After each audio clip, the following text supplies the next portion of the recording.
Hi friends, स्वागत है आपका इस नए वीडियो में। 15 जून की रात चाइना के साथ हुई झड़प में इंडिया के 20 जवान वीरगति को प्राप्त हुए। पूरे देश में चाइना के खिलाफ गुस्सा है। देश की जनता चाइनीज़ प्रोडक्ट्स बैन करने की मांग कर रही है। सब यही चाहते हैं कि चाइना को उसी की भाषा में करारा जवाब मिले। आज हम बात करेंगे ऐसे 5 पॉइंट्स की जिन पर इंडिया चाइना को काउंटर कर सकता है और चाइना को यह समझा सकता है कि इंडिया से लड़ाई करके उसका कुछ नहीं होने वाला। पहले बात करते हैं चाइनीज कंपनीज पे इकोनॉमिक रेस्ट्रिक्शंस की। इंडिया ने 1 मई को अपनी एफडीआई पॉलिसी में कुछ चेंजेस कर दिए। इसके बाद जो भी देश जिनका इंडिया के साथ बॉर्डर है वो बिना गवर्नमेंट अप्रूवल के इंडिया में निवेश नहीं कर पाएंगे। इस बदलाव का कारण था इंडियन कंपनीज को चाइना के अपॉर्चुनिस्टिक टेकओवर से बचाना। कोविड-19 के चलते लॉस में चल रही कंपनीज में दूसरे देश मेजॉरिटी की हिस्सेदारी खरीद सकते थे, पर अब इस पॉलिसी चेंज से ये नहीं हो पाएगा। इंडिया को धीरे धीरे चाइना से अपने इंपोर्ट्स भी कम करने होंगे। सस्ते चाइनीज प्रोडक्ट से इंडिया के लोकल ट्रेडर्स को भी बहुत नुकसान होता है। अब दूसरे पॉइंट पे बात करते हैं बॉर्डर्स पे इंफ्रास्ट्रक्चर इंप्रूव करने की। इंडिया बहुत तेजी से एलएसी पे अपना रोड इंफ्रास्ट्रक्चर बढ़ा रहा है।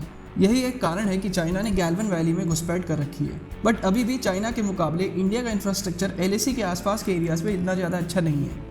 इसी की वजह से चाइना ने एक दिन के अंदर ही अपने हज़ारों सैनिक एलएसी पे खड़े कर दिए थे। अगर इंडिया का इंफ्रास्ट्रक्चर और अच्छा हो जाता है तो इंडिया भी जरूरत पड़ने पे तुरंत अपने सैनिक बॉर्डर पे खड़े कर सकेगा। अब बात करते हैं कंपनीज के लिए ऑल्टरनेटिव इन्वेस्टमेंट डेस्टिनेशन बनना। चाइना अभी तक दुनिया का मैन्युफैक्चरिंग हब रहा है। आईफोन हो या कोई भी एलईडी टीवी, ज़्यादातर कंपनीज के इलेक्ट्रॉनिक आइटम्स चाइना में ही बनते हैं। इंडिया को दुनिया का अगला मैन्युफैक्चरिंग हब बनना होगा। इससे इंडिया में नौकरियां तो बढ़ेंगी ही, इंडिया की इकोनॉमी भी काफ़ी तेज़ी से बढ़ेगी।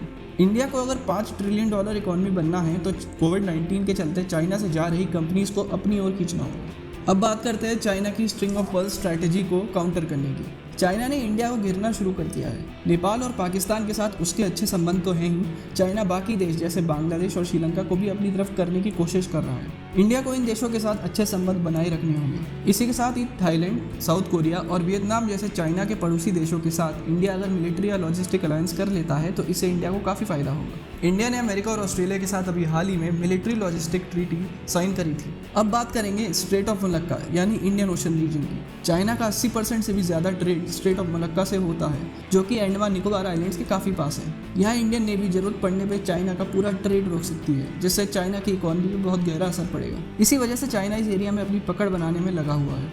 इंडिया का दूसरा एयरक्राफ्ट कैरियर INS विक्रांत 2022 तक तैयार हो जाएगा और इससे इंडिया का इंडियन ओशन में दबदबा बना रहेगा।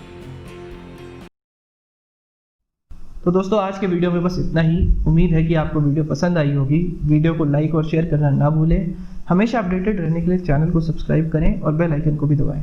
धन्यवाद।